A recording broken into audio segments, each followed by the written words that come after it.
This is as far as my mic extension cord will go. What if I just do the whole video like this, from this far away? What's up, guys? No, we're not doing that. What's up, guys? I'm sorry. Your boy got a haircut. His hair got cut.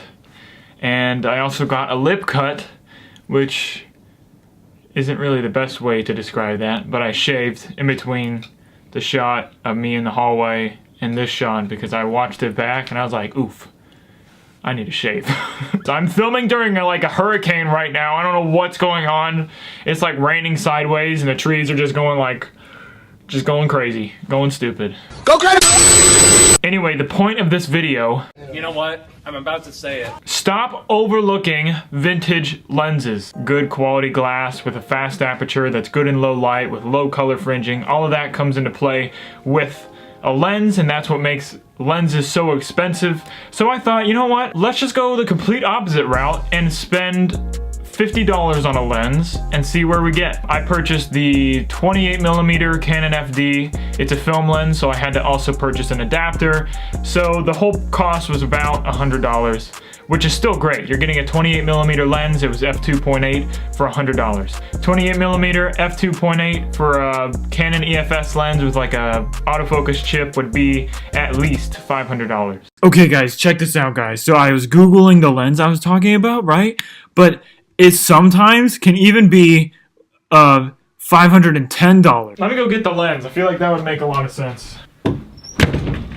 So I was watching YouTube videos, you know, as I usually do, and one of these videos popped up that was like how to make your videos cinematic, or like how to make cinematic DSLR videos. So I said, what the heck? One of the things they said was use vintage lenses, and they're like, it's cheap, you get cool flares, they have this cool vibe, and I was like, yeah, I'm totally down for that. And vintage lenses are cheap, so why not? And I found this camera. I completely forgot about this camera. I put this camera on my shelf and I would use it like as a prop for like taking pictures of it. And I started messing around with it and I was like, yo, like, what the heck?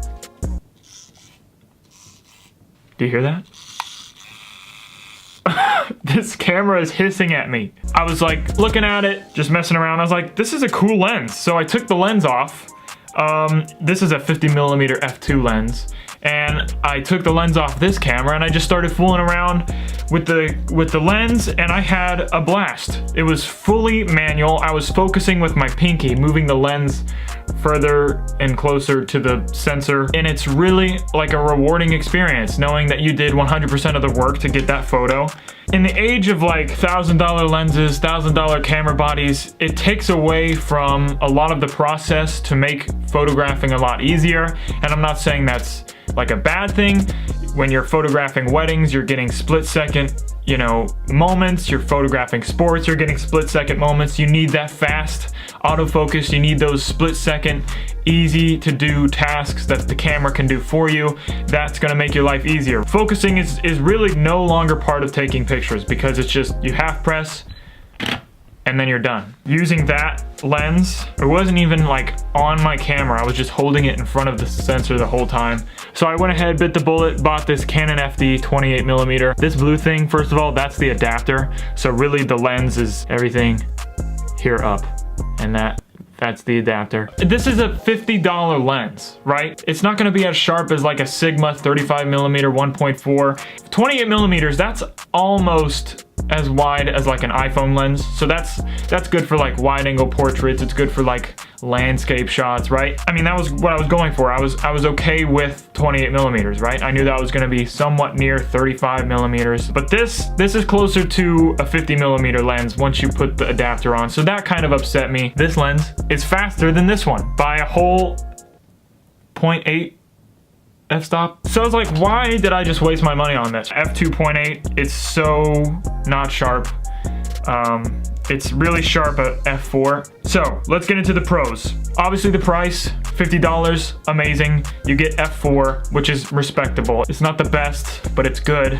It does the thing, gets the thing in focus, it's sharp. Build quality is actually really nice. These are pretty like substantial lenses. It's got some weight to it. It's not plasticky. The focus ring is actually really nice. The focus travel, total travel, is roughly half the circumference of the lens, so that's cool if you want to do video. I really didn't mind the manual focus for photos. It's the opposite direction as the Nikon and the Tokina lens over there, so that took a little bit of getting used to. The whole time I was out shooting, I was just kind of like, it was a bittersweet moment because you were excited about this lens, right? And it's just kind of disappointed you. If you stand 10 feet away from your subject and you expect to get it in focus and have it be tack sharp, it's not going to be. f2.8 is a lot better if you're closer to the subject. That's good if you're taking portraits. I didn't have a person to shoot with when I went out and tested this lens. f4 is fine when you're 10 feet away, 20 feet away, so I just relied on f4 and decided to stop shooting f2.8 because I would just get annoyed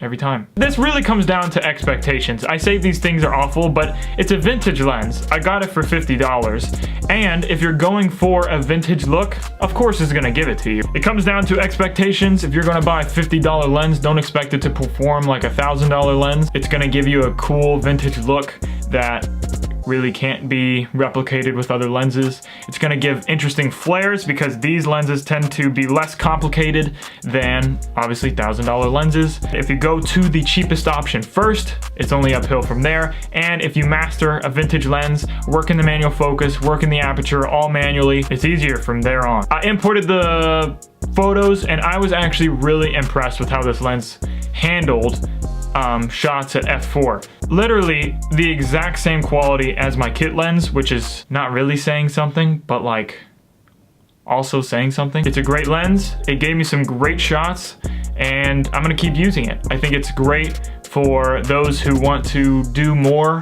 while they're taking photos.